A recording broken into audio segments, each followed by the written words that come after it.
Hello दोस्तों, आज हम बात करेंगे दक्षता अभ्यास। ठीक, लिखा हुआ नीचे दिए गए चित्रों में को देखकर एकांतर कोणों के युग्म लिखिए। ठीक, एकांतर कोण कौन होते हैं अब समझ लेते हैं। यहाँ पे देखो, इसमें एकांतर कोण कौन सा होगा। देखो मिलाओ, यहाँ पे ये पी बिंदु दिया गया है, ए बी हमारे पास क्या दिया गया है, समांतर रेखा है ए बी और सी डी। ठीक, अब इसमें त्रिक रेखा कौन सी दी गई है, ये पी और एस, ये त्रिक रेखा दी गई है। अब हमें निकालना क्या है, कह रहा है कि चित्र को देखो एकांतर कोणों के युग्म को लिखिए। एकांतर कोण देखो यहाँ पे समझो, पहले पहले बाह्य कोण देख लेते हैं। यहाँ पे बाह्य कोण कौन सा बन रहा है, देखो देखो अंतः कोण कौन सा बन रहा है, देखो बी।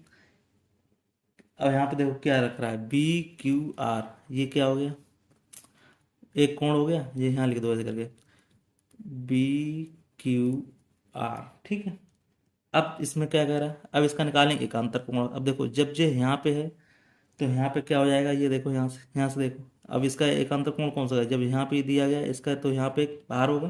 ठीक, तो यहाँ पे लिखेंगे Q R, Q R C, क्या हो जाएगा, क्यू आर सी। ये हमारा क्या हो गया, एकांतर कोण हो गया। और देखो अब हमने ले लिया ये वाला कोण, अभी ये वाला लिया, तो अब ये वाला देखो यहाँ पे ए क्यू आर, क्या लिया, ए क्यू आर। अब इसका देखो जब इस साइड लिया तो अब लेंगे इस साइड, देखो दूसरी साइड लेंगे तो क्या हो जाएगा, क्यू आर डी। जब ये वाला है तो ये इसके बस जस्ट अपोजिट हो जाएगा उसका, बस दूसरे कोण पे होगा, तो यहाँ लिख दो क्यू आर डी। इस तरह से इसके एकांतर कोण निकल जाएंगे। अब इसमें देखो यहाँ पे कह रहा है, देखो कोण देखो यहाँ पे समझो, डी सी ए, डी सी ए, डी सी ए। ठीक, ये कोण हो गया। अब इसका एकांतर कोण देखो यहाँ पे जस्ट ये वाला आ जाएगा, जब ये है इसका जस्ट अपोजिट में होगा इसके दूसरी साइड में। अगर एक है तो ये चौथा होगा नंबर। ठीक, अब यहाँ पे देखो इसका अपन क्या हो जाएगा, सी ए बी, लिख दो कोण सी ए बी, ये क्या हो गया, एकांतर कोण। और देखो दूसरा क्या बन सकता है, डी ए सी। अब ये दो होगा तो कौन सा होगा, ये वाला बनेगा। देखो तो यहाँ लिखो कोण डी ए सी। अब कौन सा हो जाएगा, जब ये दो बन गया तो दो के बाद अब कौन सा हो जाएगा, देखो यहाँ पे। अब यहाँ पे ऐसे ले लो इसको, तीसरे को लेना है ना, तो यहाँ ले लो ऐसे करके ए सी बी, क्योंकि तीसरा तभी आएगा कि कोण जो होता है बीच वाला ही कोण होता है, तो लिख दो कोण ए सी बी। बीच वाला क्या होता है, कोण।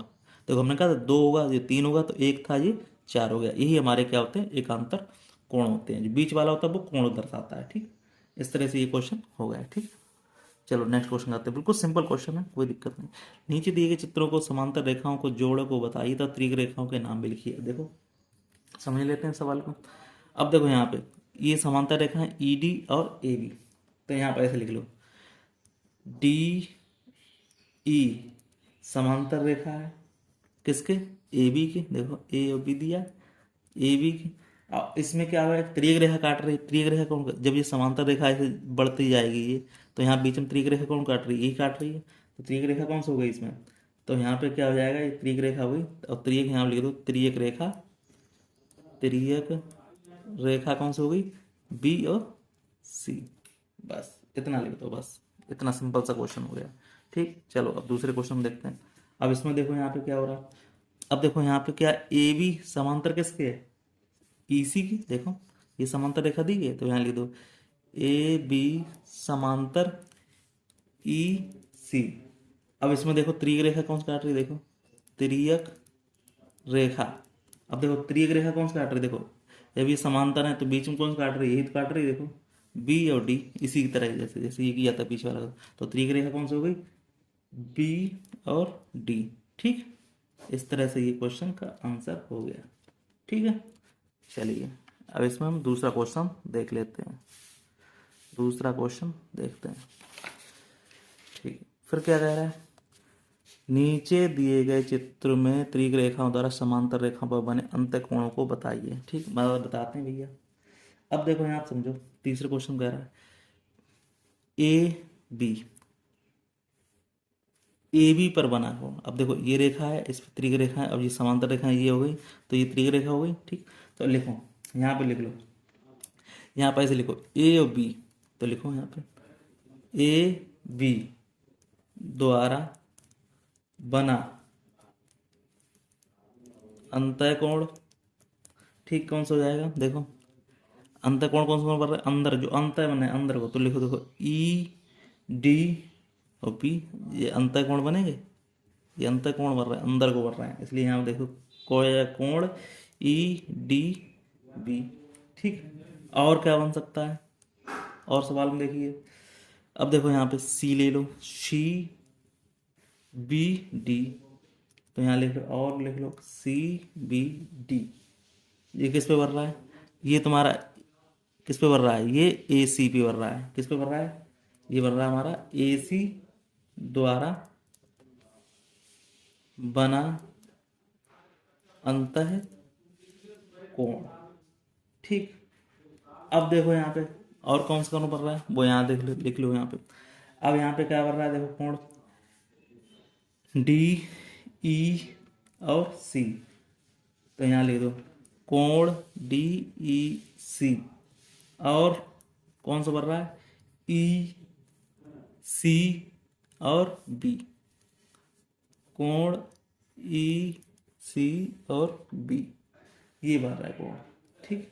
इस तरह से हमारे अंतः कोण मिल गए, कितने मिल गए, 1 2 3 4, 4 अंतः कोण मिल गए, ठीक। इस तरह से क्वेश्चन हो गया।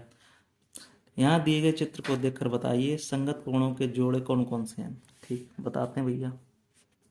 अब देखो संगत कोण कौन होगा, देखो एक कोण ये बना हुआ है, संगत कोण बता ही चुके हैं, अभी निकाले थे, एक ये होगा, तो यहाँ पे ये कोण 2 होंगे, ठीक है, संगत कोण इसी की संगत, तो यहाँ लिख दो संगत कोण कौन कौन होंगे, यहाँ लिख दो कोण 1 और कोण 2, तथा और कौन से कोण हो जाएंगे, 3 और 5, 1 2 और 3 और 5, तो कोण 3 और कोण 5, इस तरह से ये क्या हो जाएंगे, संगत कोण, ये कौन से हो जाएंगे, संगत कोण, ठीक।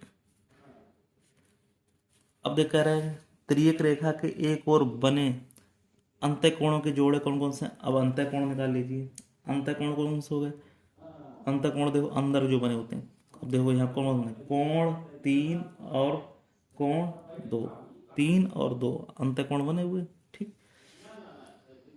इस तरह से ये क्वेश्चन हो गया। अब कह रहा है त्रिक रेखा पर तो बढ़ रही है, त्रिक रेखा है हमारी, त्रिक रेखा बढ़ रही है, कोण 3 और कोण 2। अब देखो यहाँ पे क्या बढ़ रहा है, एकांतर कोणों के जोड़े कौन कौन से हैं, अब एकांतर कोण निकाल लो, देखो एकांतर कोण देखो 3 और हमारे पास कौन सा आएगा 4, एकांतर मतलब जो अपोजिट में, देखो 3 यहाँ पे तो चौथा बाहर होगा, तो यहाँ लिख दो एकांतर कोण, कोण 3 हो गए, कोण 4 हो गए। इस तरह से ये क्वेश्चन हमारा पूरा हो गया, ठीक। कोई डाउट हो वो जरूर पूछना मुझसे, हमें तो नहीं लगता कोई डाउट होगा सवाल में, बहुत ही सिंपल क्वेश्चन है। चलिए अब 5वें नंबर क्वेश्चन देखते हैं।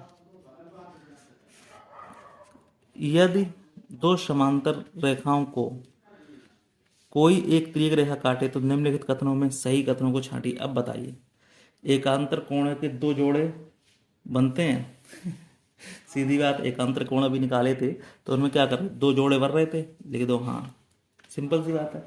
अब कह रहा है कि प्रिय अंतर कोण के लिए एक संगत कोण होता है, या होता ही है, ये सिंपल सी बात है, हाँ होता है भाई। फिर क्या कह रहा है, संगत कोण सदैव बराबर होते हैं। अब संगत कोण होते हैं वो हमेशा सदैव बराबर होते हैं, ये भी बात सही है, संगत कोण हमेशा कैसे होंगे, बराबर होंगे, हाँ बात होगी सही। एकांतर कोण सदैव बराबर होते हैं, एकांतर कोण सदैव बराबर नहीं होते।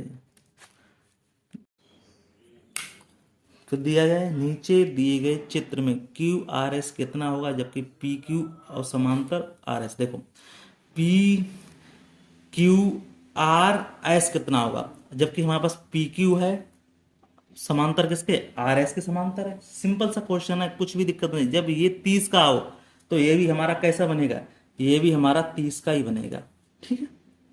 तो समांतर रेखा है, समांतर पर बने हुए कोण कैसे होते हैं, बराबर होते हैं, इसलिए आंसर कितना हो जाएगा इसका, इसका आंसर हमारा, तो यहाँ पे लिख दो, तो आर कितना होगा, तो लिख दो कोण क्यू आर एस, वो कितना होगा हमारा 30 अंश का होगा, यही आंसर है इसका, ठीक। अब देखो नीचे दिए गए क्या लिखा, 5.4 सेंटीमीटर का रेखाखंड खींचिए, इसमें से 3.2 सेंटीमीटर दूरी पर गुनिया के पट्टी के साथ एक समांतर रेखा खींचिए। बिल्कुल सिंपल सी बात है। देखो एक रेखा हमने क्या खींची, एक रेखा ऐसे खींचना, इसमें लिखना 5.4 सेंटीमीटर, और इसका कह रहा है 3.2 की। अब 3.2 की दूरी पे क्या करना है, एक रेखा फिर खींच देना। तो क्या हो जाएगा, ये इस तरह समांतर रेखा खींच जाएगी, ये ए बी मान लेना है इसको, और इसको सी डी मान लेना। बिल्कुल सिंपल सा क्वेश्चन है, ठीक है। अब फिर क्या है, निम्नलिखित चित्र में दी गई समांतर रेखाओं के बीच की लंबिक दूरी गुनिया पटरी पर की सहायता से ज्ञात कीजिए। अब देखो, ये समांतर रेखाएं ए बी और सी डी समांतर है, इनके बीच की लंबिक दूरी अपने आप पता चल सकती है। इनको नाप लो, जैसे ये ऊपर वाला क्वेश्चन किया था, ऐसे इनकी दूरी बीच में नाप सकते हो। जितनी दूरी होगी वो भी दूरी यहाँ पे निकल आएगी। बिल्कुल सिंपल से क्वेश्चन है, कोई डाउट हो पूछ लेना। इनकी दूरी नाप लेना, जो भी आए दूरी कितने की हो, जैसे इसी की तरह बनी हो, ये अगर 5.4 की है तो ये भी 3.2 की हो जाएगी, और 5.4 की ये भी हो जाएगी, ठीक है। इस तरह से क्वेश्चन आपके हो जाते हैं, ठीक। अब कुछ क्वेश्चन दिए गए किसी किताब में, तो वो इस तरह कर ले। लिखा हुआ किसी रेखा के समांतर किसी बाह्य बिंदु से पटरी गुनिया की सहायता से रेखा नीचे प्रकार खींची चित्र बनाई। अब देखो, कोई समांतर देना है किसी रेखा, देखो अब देखो, कोई रेखा तुमने एक ले ली यहाँ पे, ठीक है। अब एक रेखा ऐसे समांतर ले ली, अब इसके समांतर कोई बिंदु लेना है, कोई बिंदु जैसे हमने यहाँ पे ले लिया ये बिंदु। जब सेट स्क्वायर से हम चलाएंगे इसको, तो यहाँ पे क्या होगा, इसी के समांतर उसको ऐसे रखेंगे, उसको कैसे रखेंगे, उसको ऐसे रखेंगे यहाँ पे, ठीक है। उसको यहाँ पे रखेंगे और इसको यहाँ पे सेट स्क्वायर रखेंगे, उसको धीरे धीरे चलाएंगे इसके सहारे। जब यहाँ पे पहुंच जाएगा तो इसको यहाँ पे रेखा ऐसे खींच देंगे। इस तरह से हमारा क्या हो जाएगा, एक बाह्य बिंदु पे एक समांतर रेखा खिंच जाएगी, ठीक है। इस तरह से ये क्वेश्चन हो जाएगा, लिखा हुआ है। कोई डाउट हो हमारे व्हाट्सअप करें, तो उसको हम दोबारा से चित्र बना के समझा देंगे। लिखा हुआ, अलग अलग चौड़ाई की दो पटरियां लेकर सहायता से समांतर रेखाओं के दो युग्म खींचिए, दोनों स्थितियों उनके बीच की दूरी इसका बिल्कुल जैसे पीछे सवाल किया था वैसे ऐसे कोई बिंदु ले लेना, यहाँ से ए बी ले लेना। अब यहाँ पे ए बी बिंदु ले लो, अब कोई भी, अब यहाँ पे कह रहा है कि इनके समांतर रेखाएं, अब इससे इनसे यहाँ तक एक समांतर रेखा खींच देना ऐसे करके। अब इन कह रहा है कि इनके दोनों की बीच की दूरी, अब बीच की दूरी ये होगी, तो बीच की दूरी को यहाँ पे नाप लेना। जैसे ये मान लो 4 सेंटीमीटर की, ये भी 4 सेंटीमीटर की, बीच की दूरी कितनी हुई, 5 सेंटीमीटर हो गई, ठीक। तो इनको आप तुम नाप लेना, कोई डाउट हो वो हमसे पूछ लेना, ठीक है। ए भी हो गई, ये सी डी हो गई, ये दूरी नाप लेना। इस तरह से हमारा ये चैप्टर पूरा हो जाता है। फिर मिलते हैं किसी नेक्स्ट वीडियो में, तब तक के लिए धन्यवाद। ये चैप्टर हमारा हो गया दी एंड, ठीक।